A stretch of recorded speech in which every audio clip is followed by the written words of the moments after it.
નમસ્કાર મિત્રો, મહાદેવ, જય હિન્દ. ધોરણ 10 વિષય ગણિત ચેપ્ટર નંબર 6 ત્રિકોણના લેક્ચર નંબર 3માં આપ સર્વે મિત્રોનું સ્વાગત છે. મિત્રો, આગળના લેક્ચરમાં આપણે 6.1ના દાખલાઓ જોયા. હવે મારે જે સાબિત કરવું છે એ સમપ્રમાણતાનું મૂળભૂત પ્રમેય, ખૂબ જ અગત્યનું છે, જેને થેલ્સનું પ્રમેય પણ કહેવામાં આવે છે. થેલ્સ એ પાયથાગોરસના શિષ્ય, એટલે અહીંયા આ ચેપ્ટરમાં આપણે પાયથાગોરસના પ્રમેયને પણ સાબિતી આપવાના છીએ કે જે વર્ષોથી આપણે શીખતા આવીએ છીએ, એમના પરિણામનો કાટકોણ ત્રિકોણમાં ઉપયોગ કરીએ છીએ. એટલે ગુરુ અને શિષ્ય બેયના પ્રમેય આપણે આ ચેપ્ટરની અંદર સાબિત કરવાના છીએ. થેલ્સનું પ્રમેય મારે સાબિત કરવું એ સમપ્રમાણતાના જે નિયમો છે એમનો ઉપયોગ કરીને જ સાબિત કરવાના છીએ, પણ એ પ્રમેય સાબિત કરવા માટે મારે 2-3 નિયમોની જરૂરિયાત છે જે તમે આગળના ધોરણમાં શીખીને આવ્યા છો. એટલે ઝડપથી પહેલાં એમનું પુનરાવર્તન કરી લઈએ, ત્યાર પછી થેલ્સના પ્રમેય ઉપર જઈએ. તો ત્રિકોણનું ક્ષેત્રફળ જેની મારે જરૂરિયાત છે, 3 પ્રકારના ત્રિકોણના ક્ષેત્રફળના સૂત્રો કયા પ્રકારે હોય એ તમને મગજ ઉપર હશે જ, છતાંય થોડુંક રિપીટ કરી લઈએ કે ત્રિકોણનું ક્ષેત્રફળ એટલે હાફ 1/2 પાયો ગુણ્યા વેધ. વેધ કોને કહેવાય? તો કે ત્રિકોણના શિરોબિંદુમાંથી શિરોબિંદુની સામેની બાજુ પર દોરેલો લંબ રેખાખંડ, 90 અંશના ખૂણે દોરેલો રેખાખંડ, એને આપણે ત્રિકોણનો વેધ કહીએ છીએ. ઓકે, પેલું આવે લઘુકોણ ત્રિકોણ. તો લઘુકોણ ત્રિકોણનું ક્ષેત્રફળ 3 ખૂણા 90 કરતાં નાના અંશના હોય. ત્રિકોણ એબીસી અહીંયા દોરેલ છે. બિંદુ એ માંથી સામેની બાજુ બીસી પર લંબ રેખાખંડ દોર્યો એટલે એ એમ વેધ ગણાય, બીસી પાયો ગણાય. તો આ મુજબ મને ક્ષેત્રફળ મળશે 1/2 ગુણ્યા પાયો બીસી એને ગુણ્યા વેધ એ એમ. પછી કદાચ તમે એ એમ પહેલાં લખો ને બીસી પછી લખો તો કોઈ ફેર પડતો નથી, કારણ કે ગુણાકાર છે. એ સિવાય ત્રિકોણ એબીસીનું ક્ષેત્રફળ એને મારે ટૂંકમાં જો લખવું હોય કે નું ક્ષેત્રફળ, એવો શબ્દ તમે પાછળ ન લખો તો પણ ચાલે. તો માત્ર એબીસી એવું લખો, એનો અર્થ એમ થશે ત્રિકોણ એબીસીનું ક્ષેત્રફળ. ત્યારબાદ કાટકોણ ત્રિકોણ આવે મિત્રો. કાટકોણ ત્રિકોણમાં કાટખૂણો બનાવતી 2 બાજુ હોય જ. એટલે જેમ લઘુકોણ ત્રિકોણમાં અહીંયા મારે વેધ દોરવો પડ્યો, એમ અહીંયા કાટકોણ ત્રિકોણમાં તમારે વેધ દોરવાની જરૂરિયાત રહેતી નથી. અહીંયા એક બાજુ પાયા તરીકે તમે લ્યો તો એક બાજુ વેધ થાય. જરૂરી નથી કે બીસી જ પાયો ગણો, એબી પણ પાયો ગણી શકાય તો બીસી વેધ થાય, બીસીને પાયો ગણો તો એબી વેધ થાય. ટૂંકમાં ત્રિકોણનું ક્ષેત્રફળ મારે લખવું હોય તો 1/2 પાયો બીસી અને એમને ગુણ્યા વેધ એટલે એ બી. તો આ મને ત્રિકોણ એબીસી એ પછી લઘુકોણ હોય કે કાટકોણ હોય, સૂત્ર તો બંને માટે એક જ સરખા આવે, માત્ર વેધની પરિસ્થિતિઓ બદલાતી હોય. સૌથી મહત્વનું સૂત્ર અને મારે થેલ્સના પ્રમેયમાં જેની જરૂરિયાત છે એવું આ સૂત્ર છે ગુરુકોણ ત્રિકોણ. તો ગુરુકોણ ત્રિકોણમાં ત્રિકોણ એબીસી તમે જોઈ શકો છો, એમાં ખૂણો બી જે છે એ ખૂણા બીનું માપ 90 કરતાં મોટું, ગ્રેટર ધેન 90, એટલે એ ગુરુકોણ છે ખૂણો. તો એ વખતે તમે વિચારશો, જેમ અહીંયા હું લઘુકોણ ત્રિકોણમાં શિરોબિંદુ એ માંથી બીસી ઉપર વેધ દોરી શક્યો, એમ ત્યાં તમે એ બિંદુમાંથી રેખાખંડ બીસીને પાયા તરીકે લઈ અને વેધ દોરવા માગશો તો એક પણ રેખાખંડ તમે એવો નહીં દોરી શકો ત્રિકોણના અંદરના ભાગમાં કે જે રેખાખંડ અને બીસી આ બંને વચ્ચેના ખૂણાનું માપ 90 ડિગ્રી હોય. એવો એક પણ રેખાખંડ આપણે દોરી શકવાના નથી. તો શું એમને વેધ ન મળે? ના, એવું નથી. તો જેમને તમે પાયા તરીકે લેવા માગો છો એમને સમાવતી રેખા દોરવી પડે. આ પણ તમે શીખી જ ગયા છો. એમને સમાવતી રેખા ઉપર પછી તમે વેધ દોરો એટલે એ વેધ છે એ ત્રિકોણ એબીસીનો જ વેધ ગણાય. તો પાયો કયો થયો? બીસી, કારણ કે બીસીને સમાવતી રેખા દોરેલ છે એટલે જેને સમાવતી રેખા દોરો એ પાયા તરીકે હોય. તો બીસી પાયો અને એ રેખા ઉપર તમે જે 90 અંશના ખૂણે રેખાખંડ દોરો છો એ એમ, એને વેધ ગણાય. તો સૂત્ર તો આમ જ લખવાનું થાય 1/2 પાયો બીસી એમને ગુણ્યા વેધ એ એમ.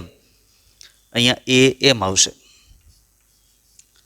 એ બી તો બાજુ છે ત્રિકોણની એટલે એ ન આવે, બીસી પાયો અને વેધ આવશે એ એમ.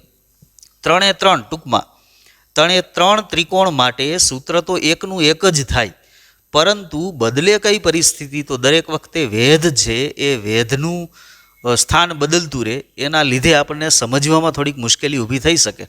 મને એવો વિચાર આવી શકવો જોઈએ કે ધારો કે મેં સીમાંથી મારે વેધ લેવો હતો તો મારે સ્વાભાવિક છે કે આ AB એને લંબાવવું પડે અને સીમાંથી વેધ દોરવો પડે, બરાબર છે. એટલે આ ગમે તે પરિસ્થિતિ હોઈ શકે, એને અનુસંધાને આપણે ત્રિકોણનું ક્ષેત્રફળ વિચારવાનું થશે. એ સિવાયનું એક પરિણામ જે પ્રમેય તરીકે તમે ધોરણ 9માં શીખીને આવ્યા છો એની મારે જરૂરિયાત છે, તો એ સમક્ષેત્ર ત્રિકોણોનું પ્રમેય કહેવાય. ત્યાં આપણે એવું નામ આપેલું છે કે સમાન પાયો અને સમાંતર રેખાઓની એક જ જોડ વચ્ચે આવેલા ત્રિકોણો, પછી એ 2 હોય કે 2 કરતાં વધારે હોય, એવા તમામ ત્રિકોણો હંમેશા સમક્ષેત્ર હોય, એટલે એમના ક્ષેત્રફળો સમાન હોય. હું સમજાવું મિત્રો કે આ ધારો કે 2 સમાંતર રેખાઓ છે. ધ્યાનથી સમજો, આ પરિણામનો પણ મારે થેલ્સમાં જરૂરિયાત છે. હું એમ કહું કે આ એક પાયો, એક એવો ત્રિકોણ દોરીએ છીએ કે જેનો પાયો આ છે. ચાલો આ એક ત્રિકોણ દોર્યો.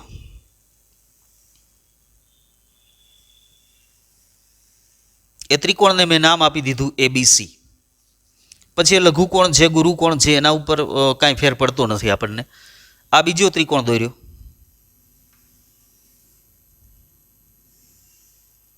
આ B તો અહીંયા નામ છે જ, અહીંયા હું નામ આપી દઉં D અને E. તો આકૃતિમાં મને 2 ત્રિકોણ એવા દેખાય છે, સમાન પાયો, એટલે મારે પાયો છે એ સમાન રાખવાનો છે. અહીંયા BC પાયો છે.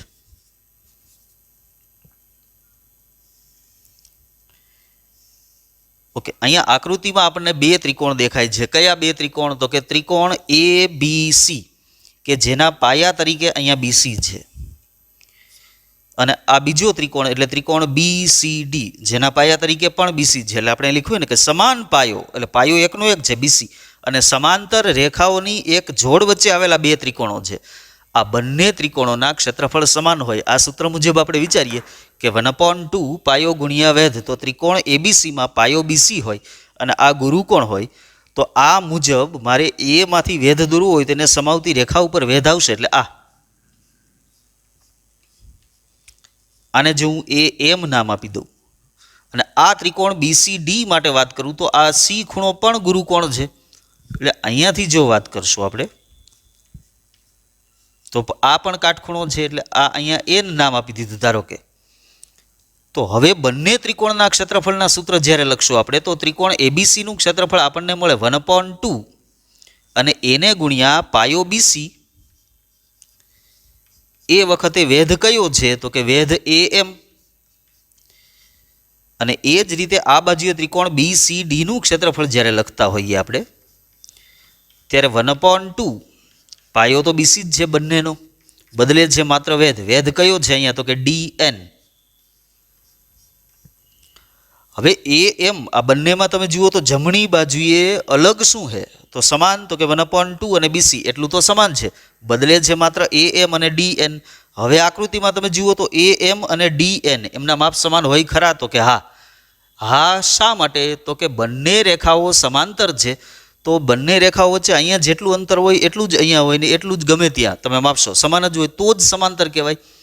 એટલે AM અને DN આ બેયના માપ સમાન છે. હવે જો આ બે સમાન હોય ને એનો ઉપયોગ હું અહીંયા કરું તો અહીંયા હું લખી શકવાનો છું 1/2 ગુણ્યા BC અને DN એની જગ્યાએ હું લખી શકું AM. તો આ બંને જે છે, હવે તમે જમણી બાજુ જુઓ બેયની, બંને ત્રિકોણના ક્ષેત્રફળની, એટલે ઇક્વલ મળે છે. તો બંને ત્રિકોણના ક્ષેત્રફળ સમાન થયા, એટલે હું લખી શકવાનો કે ત્રિકોણ ABC અને ત્રિકોણ BCD આ બંને ત્રિકોણના ક્ષેત્રફળ સમાન, એટલે બંને ત્રિકોણો સમક્ષેત્ર છે. ક્લિયર? અહીંયા આપણે એ જ વાત કરેલી છે કે સમાન પાયો અને સમાંતર રેખાઓની જોડ વચ્ચે આવેલા 2 કે 2 કરતાં વધારે ગમે તેટલા ત્રિકોણો હોય એ હંમેશા સમક્ષેત્ર હોય. મિત્રો, આ પરિણામનો ઉપયોગ કરી હવે આપણે થેલ્સનું પ્રમેય સાબિત કરીએ. ચાલો મિત્રો, તો હવે આપણે સમપ્રમાણતાનું મૂળભૂત પ્રમેય સાબિત કરીએ છીએ, અથવા એમને થેલ્સનું પ્રમેય એવું પણ કહેવામાં આવે છે. બંને નામ યાદ રાખવાના છે આપણે. આ પ્રમેયનો ઉપયોગ સામાન્ય રીતે દાખલાઓમાં વધુમાં વધુ કરવાના છીએ આપણે. આ વર્ષે એવું બન્યું છે કે 30% સિલેબસ જે લેસ કરેલો છે એમાં અમુક મુખ્ય જે પ્રમેય છે એ રદ કરેલા છે. એમાં આ પ્રમેયનો પણ સમાવેશ થાય છે. સમપ્રમાણતાનું મૂળભૂત પ્રમેય છે, પાયથાગોરસનું પ્રમેય છે, પાયથાગોરસનું પ્રતિપ્રમેય છે, ત્રિકોણના ક્ષેત્રફળનું પ્રમેય છે. આ બધા જ પ્રમેયોની સાબિતી છે આ ચેપ્ટરમાં. એમાંથી લગભગ દૂર કરી અને માત્ર એક જ પ્રમેયની સાબિતી રાખેલ છે. પણ હવે જે હું બોલું છું એ ખાસ ધ્યાનથી સાંભળજો. દાખલાઓમાં ક્યાંક ને ક્યાંક પ્રમેયો ટચ થવાના છે. આનું જે સાધ્ય આપણે સાબિત કરવાના છીએ એમના ઉપયોગ વગર અમુક દાખલાઓ થઈ શકવાના નથી. અને બોર્ડ તમારી પરીક્ષા લે છે, કોઈ બીવાની જરૂરિયાત સહેજેય નથી. પણ બોર્ડ જે વર્ષોનો અનુભવ બોર્ડનો તમે જોઈ શકો છો. ભૂતકાળ તમે જુઓ તો ફૂલ સિલેબસ હોય ત્યારે પણ એવા પેપર નીકળેલા છે કે જે વસ્તુ પૂછાવાને યોગ્ય ન હોય એવી પણ આવી ગયેલ હોય અને મુશ્કેલીઓ ઊભી થઈ હોય. તો કદાચ બની શકે કે આ 30% સિલેબસ લેસ કર્યો છે, પણ એમાંના કોઈ ટોપિકને અંતર્ગત ક્યાંય કોઈ દાખલો કે નાની એવી કોઈ બાબત આવી જાય તો આપણે ન લખી શકીએ એવું બને. એના બદલે આ સમજી લેવાનું સારી રીતે અને મગજ ઉપર ઉતારવાનું કે જેથી આપણી સામે કોઈ એ બાબત આવશે તો આપણે એમનો જવાબ આપી શકીએ. બરાબર છે? એ હેતુ ખાસ મગજ ઉપર રાખજો. એટલે એવું છે જે નહીં વિચારીને બેસવાનું કે આ તો આપણે નથી આવ્યું, કે આ તો લેસ થઈ ગયેલું છે તો આપણે આના ઉપર ધ્યાન આપવાની જરૂરિયાત નથી, એવું કશું છે નહીં. જો ત્રિકોણની કોઈ એક બાજુને સમાંતર દોરેલી રેખા, ત્રિકોણની કોઈ એક બાજુને સમાંતર દોરેલી રેખા બાકીની બે બાજુઓને ભિન્ન બિંદુઓમાં છેદે તો તે બાજુઓ પર કપાતા રેખાખંડો તે બાજુઓનું સમપ્રમાણમાં વિભાજન કરે છે. સમજવું, આકૃતિ દોરવું એટલે બહુ સિમ્પલ છે આ વિધાન સમજવું. પક્ષના મુખ્ય અંગો, પ્રમેયના મુખ્ય અંગો કેટલા? તો કે સૌથી પહેલાં તો વિધાન આવે, પછી આવે પક્ષ, પછી આવે સાધ્ય, પછી આવે સાબિતી. એમ કુલ મળીને 4 અંગ હોય. એ ચારે ચારના સેપરેટ માર્ક હોય. તમે માત્ર વિધાન લખો છો, તમને એટલું જ પૂછવામાં આવે કે થેલ્સનું પ્રમેય લખો અને સાબિત કરો. એટલે તમારે વિધાન પણ લખવું પડે. એટલે અહીંયા જે મેં લખેલું છે એ પણ મારે યાદ રાખવું પડે. ત્યાર પછી તો પહેલાંની જે બાબત છે, આ ઉપરનું દોઢ લીટી, એને આપણે પક્ષ કહીએ. એ પક્ષમાં લખવાનું થાય. તો પછીનું જે છે એ મારે સાબિત કરવાનું છે, તો એ આપણું સાધ્ય છે. અને જે સાધ્ય છે એમના માટે આપણે સાબિતી વિવિધ ચર્ચાઓ પરથી લઈ આવવાનું છે. એના માટે મેં આગળ જે પરિણામો તમને કીધા એમનો ઉપયોગ કરવાનો છે. સૌથી પહેલાં આકૃતિ દોરીએ કે ત્રિકોણની કોઈ એક બાજુને સમાંતર દોરેલી રેખા. એક ત્રિકોણ દોરીએ.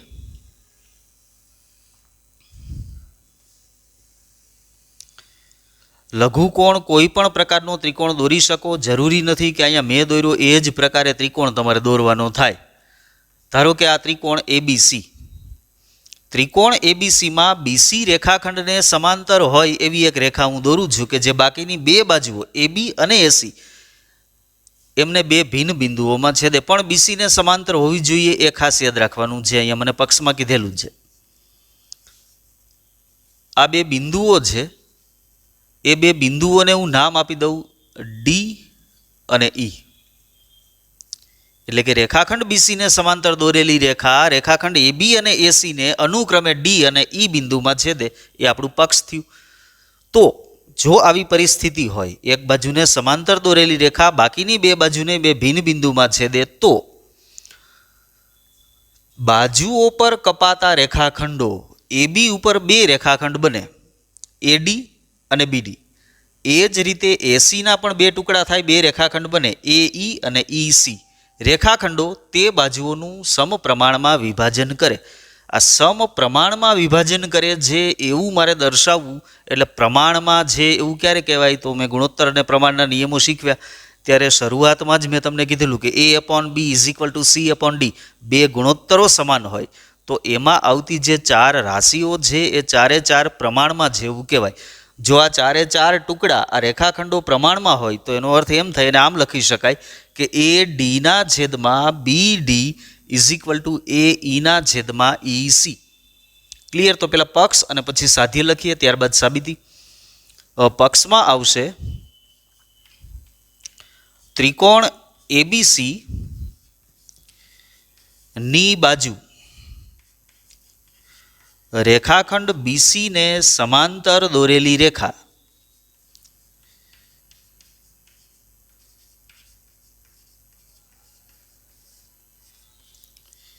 આ રેખા રેખાખંડ એબી અને રેખાખંડ એસી ને અનુક્રમે, આ અનુક્રમે શબ્દ ખૂબ જરૂરી છે મિત્રો, કે એ બી ને ડીમાં અને એસી ને ઈમાં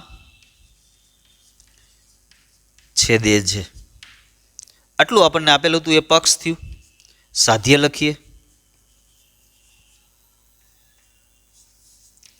સાધ્યમાં આ ટુકડાઓ જે કપાય છે એ સમપ્રમાણમાં છે. એનો અર્થ કે એ ડીના છેદમાં ડીબી ઇઝ ઇક્વલ ટુ એ ઈના છેદમાં ઈસી. આ બે ગુણોત્તરો સમાન છે. એનો અર્થ એમ થયો કે એમાં જે ચાર રેખાખંડો આવે છે એ ડી, ડીબી, એ ઈ અને ઈસી, આ ચારે ચાર રેખાખંડો પ્રમાણમાં છે.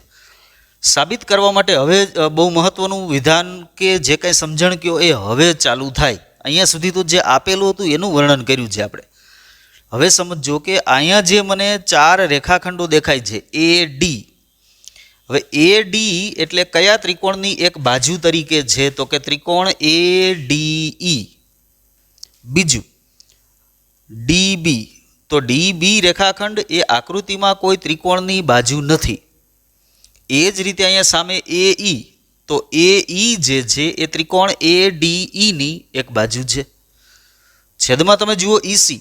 તો ઈસી કોઈ ત્રિકોણની બાજુ નથી. હવે મારે જે સાબિત કરવું છે એ ત્રિકોણના ક્ષેત્રફળના સૂત્ર ઉપરથી આ તમામે તમામ પરિણામ સાબિત કરવાનો છું.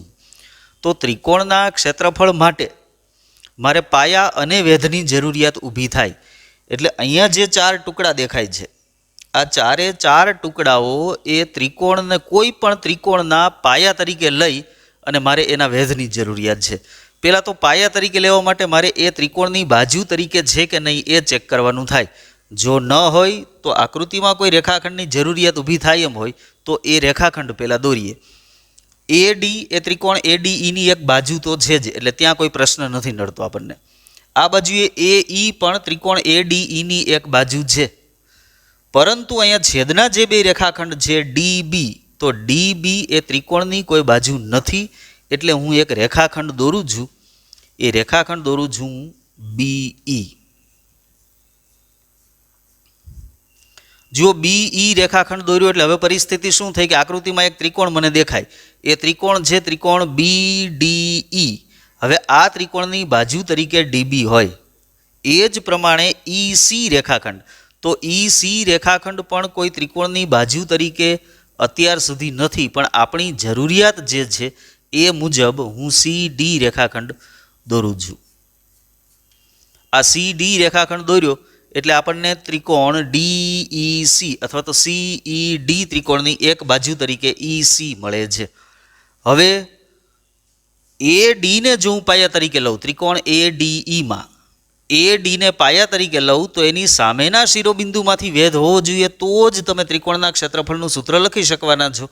તો એ ડીને પાયો લઉં તો સામેની બાજુએ બિંદુ ઈ આવે. ઈમાંથી મારે વેધ દોરવો છે.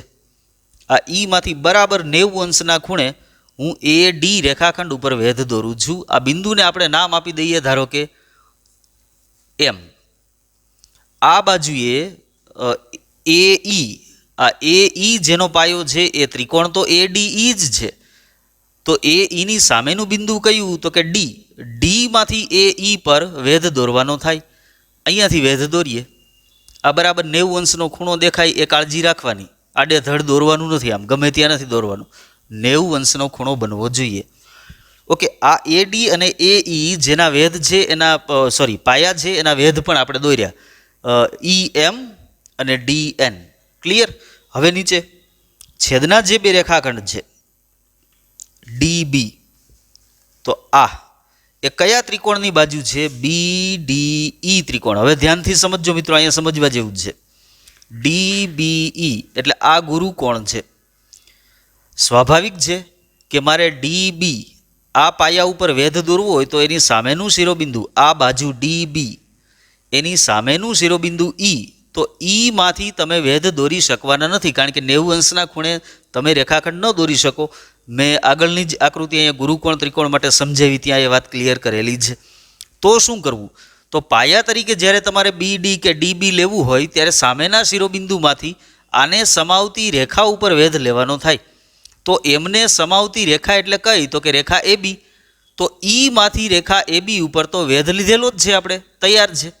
ઈ એમ આ વેધ બે ત્રિકોણ માટે કામ કરશે. ત્રિકોણ એ ડી ઈ માટે તો કામ કરે જ, ઉપરાંત ત્રિકોણ બી ડી ઈ કે જે ગુરુકોણ ત્રિકોણ છે, એટલે તમે ત્રિકોણની બાજુ ઉપર વેધ ન દોરી શકો, પણ ત્રિકોણની બાજુને સમાવતી રેખા ઉપર તમારે વેધ દોરવાનો થાય.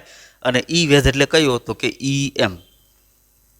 એ જ પ્રમાણે તમે ઈ સી એટલે એ કયા ત્રિકોણની બાજુ છે? તો કે સી ઈ ડી ત્રિકોણ માટે.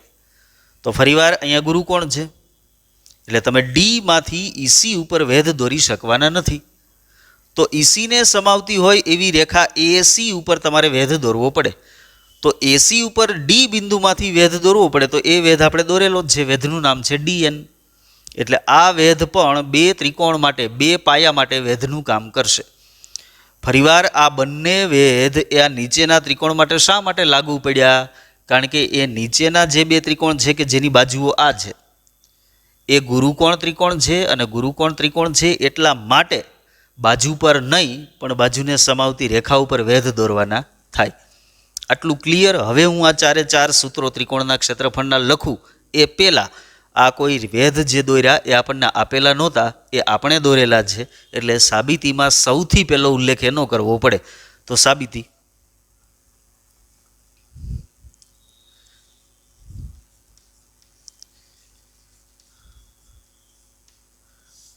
સાબિતીનું પહેલું જ વિધાન આપણું થાય કે રેખાખંડ બીઈ,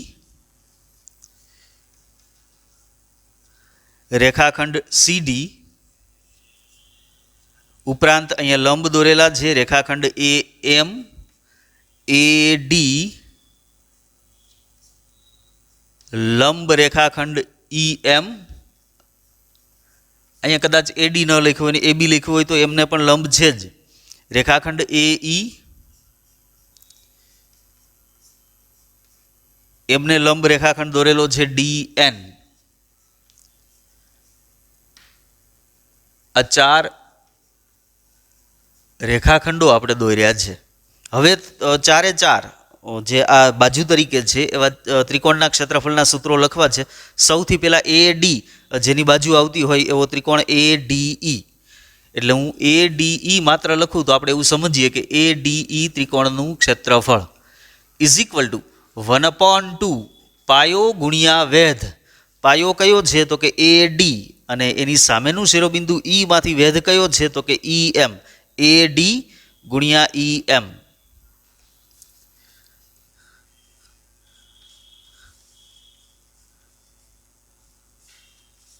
અને હું કહી દઉં નંબર 1. સામેની બાજુ ઉપર અહીંયા જોઈએ તો એ ઈ. તો એ ઈ જેની બાજુ જેવો ત્રિકોણ એ ડી ઈ, એ ઈ ઉપર વેધ સામેના શિરોબિંદુમાંથી દોરેલો ડી એન. પાયો એ ઈ, વેધ ડી એન. તો ત્રિકોણ એ ડી ઈ જ એમનું જ ક્ષેત્રફળ, પણ વેધ દોર્યો બીજો એટલે બીજું ક્ષેત્રફળ આપણે લખી શકવાના છીએ. કોઈ એક જ ત્રિકોણના તમે વધુમાં વધુ 3 વેધ દોરીને 3 સૂત્રો લખી શકો, બરાબર. પાયો એ ઈ, એ વખતે વેધ છે ડી એન. આને હું કહી દઉં સમીકરણ નંબર 2. ઓકે. ત્યાર પછી ડીબી, પાયા તરીકે ડીબી એ ત્રિકોણ કયો છે? તો કે બીડીસી ત્રિકોણ. બીડીઈ, આ બીડીઈ ત્રિકોણનો પાયો બીડી અને વેધ છે ઈ એમ. તો બીડીઈ ત્રિકોણનું ક્ષેત્રફળ ઇઝ ઇક્વલ ટુ 1/2 પાયો ડીબી અને વેધ ઈ એમ.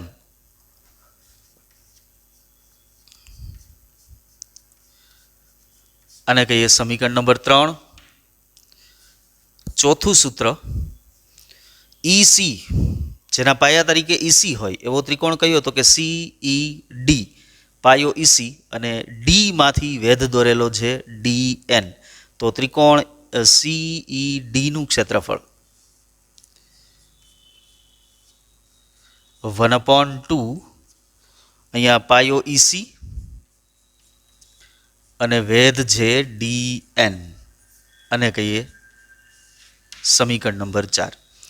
આ 4 ત્રિકોણના ક્ષેત્રફળ મળ્યા એટલે હવે વિચારવાનું છે મિત્રો, આપણે ગુણોત્તર જોઈએ છીએ AD/DB. ચારેય ત્રિકોણના ક્ષેત્રફળ ઉપર નજર ફેરવો. AD શેમાં આવે છે? તો કે પરિણામ 1માં. DB શેમાં આવે છે? પરિણામ નંબર 3માં. તો AD અને DB આ છેદમાં લઈ આવવા માટે બંને ત્રિકોણનો ગુણોત્તર એટલે કે ભાગાકાર લઈએ બંને પરિણામનો, એટલે આપણને ADના છેદમાં DB મળવાનું છે. તો પરિણામ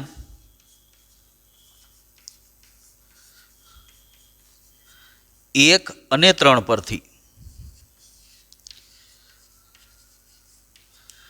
ડાબી બાજુનો ડાબી બાજુએ ભાગાકાર થશે, જમણી બાજુનો જમણી બાજુએ ભાગાકાર થશે. ADE એમના છેદમાં BDE ઇઝ ઇક્વલ ટુ આ બાજુએ 1/2 એના ગુણાકારમાં આવશે AD એને ગુણ્યા EM એના છેદમાં 1/2 એના ગુણાકારમાં DB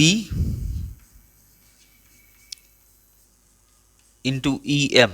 હવે તમે જુઓ, અંશ અને છેદમાં સમાન હોય એવું કેન્સલ કરીએ તો આ 1/2 કેન્સલ, EM પણ કેન્સલ, એટલે અહીંયા મને મળે છે ADના છેદમાં DB. આને હું કહી દઉં પરિણામ નંબર 5. એ જ રીતે જમણી બાજુએ કયો ગુણોત્તર આપણે જોઈએ છીએ? તો કે AEના છેદમાં EC. AEના છેદમાં EC. AE પરિણામ 2માં આવે છે, EC પરિણામ નંબર 4માં. તો પરિણામ 2 અને 4 પરથી પરિણામ 2માં ADE એના છેદમાં 4માં CED એમના બરાબર બંનેની જમણી બાજુ એટલે 1/2 એને ગુણ્યા AE ગુણ્યા DN એના છેદમાં 1/2 એને ગુણ્યા EC ગુણ્યા DN. અંશ અને છેદ જમણી બાજુએ અંશ અને છેદ ઉપર નજર ફેરવીએ તો 1/2 કેન્સલ, DN પણ કેન્સલ, વધે તો કે AE/EC. આને કહીએ પરિણામ નંબર 6. મિત્રો હવે પરિણામ 5 અને 6 ઉપર નજર ફેરવો તો 5ની જમણી બાજુ અને 6ની જમણી બાજુ જે છે એ બંને ગુણોત્તર જો ઇક્વલ બતાવી દઈએ એટલે આપણું સાધ્ય છે એ સાબિત થયું. તો બેયની જમણી બાજુ સમાન બનાવવા માટે બેયની ડાબી બાજુ સમાન થાય એમ છે કે કેમ એ ચેક કરીએ. જો એ સમાન બનતી હોય તો બેયની ડાબી બાજુ સમાન, તો બેયની જમણી બાજુ પણ સમાન થાય. તો ડાબી બાજુમાં નજર ફેરવો એટલે ADEના છેદમાં BDE અને ADEના છેદમાં CED. તો બંનેનો અંશ તો સમાન જ છે. ADE ત્રિકોણનું ક્ષેત્રફળ. પ્રશ્ન છે માત્ર બેયનો છેદ. તો BDE અને CED આકૃતિમાં હવે નજર ફેરવીએ કે આ બે ત્રિકોણ ક્યાં છે? તો ત્રિકોણ BDE એટલે આ ત્રિકોણ છે અને ત્રિકોણ CED એટલે આ ત્રિકોણ છે. તો આ બંને ત્રિકોણની ખાસિયત કઈ? તો કે એક કે એ સમાંતર રેખાઓ દોરેલી છે, BCને સમાંતર જે રેખા દોરેલી છે એની વચ્ચે આવેલ છે, અને ઉપરાંત બેયનો પાયો એક છે DE. તો મેં એક પરિણામ અગાઉ તમે 9મા ધોરણમાં શીખી ગયા, એ પરિણામ યાદ અપાયું હતું કે જેનો પાયો સમાન હોય અને જે સમાંતર રેખાઓની જોડ વચ્ચે આવેલા હોય એવા બે ત્રિકોણ કે બે કરતાં વધારે ગમે એટલા દોરો, એ બધા જ ત્રિકોણ હંમેશા સમક્ષેત્ર હોય. એનો અર્થ કે ત્રિકોણ BDE અને ત્રિકોણ CED આ બંનેનું ક્ષેત્રફળ સમાન હોય. એનું કારણ પણ આપણે જોઈ ગયા. એ કારણનો ઉલ્લેખ કરવાનો પહેલાં કે સમાન પાયો કયો? તો કે રેખાખંડ DE એ બેયનો સમાન પાયો છે અને સમાંતર રેખાઓની જોડ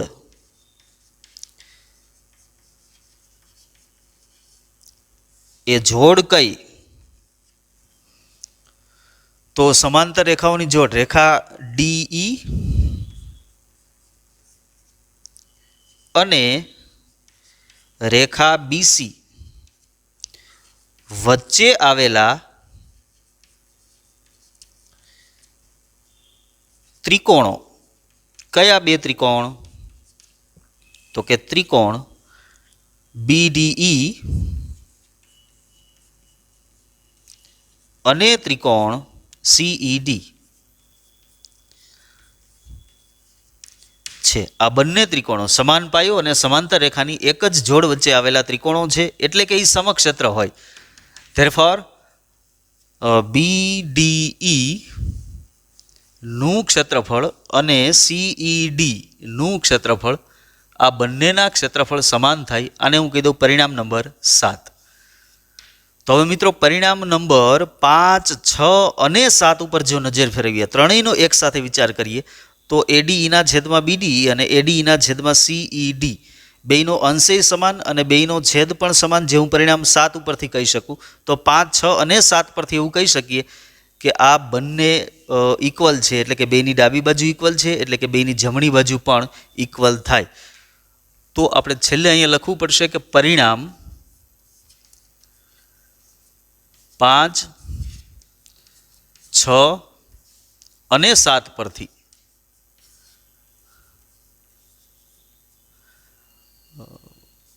પહેલો ગુણોત્તર AD ના છેદમાં DB એમના બરાબર બીજો ગુણોત્તર આવશે AE ના છેદમાં EC.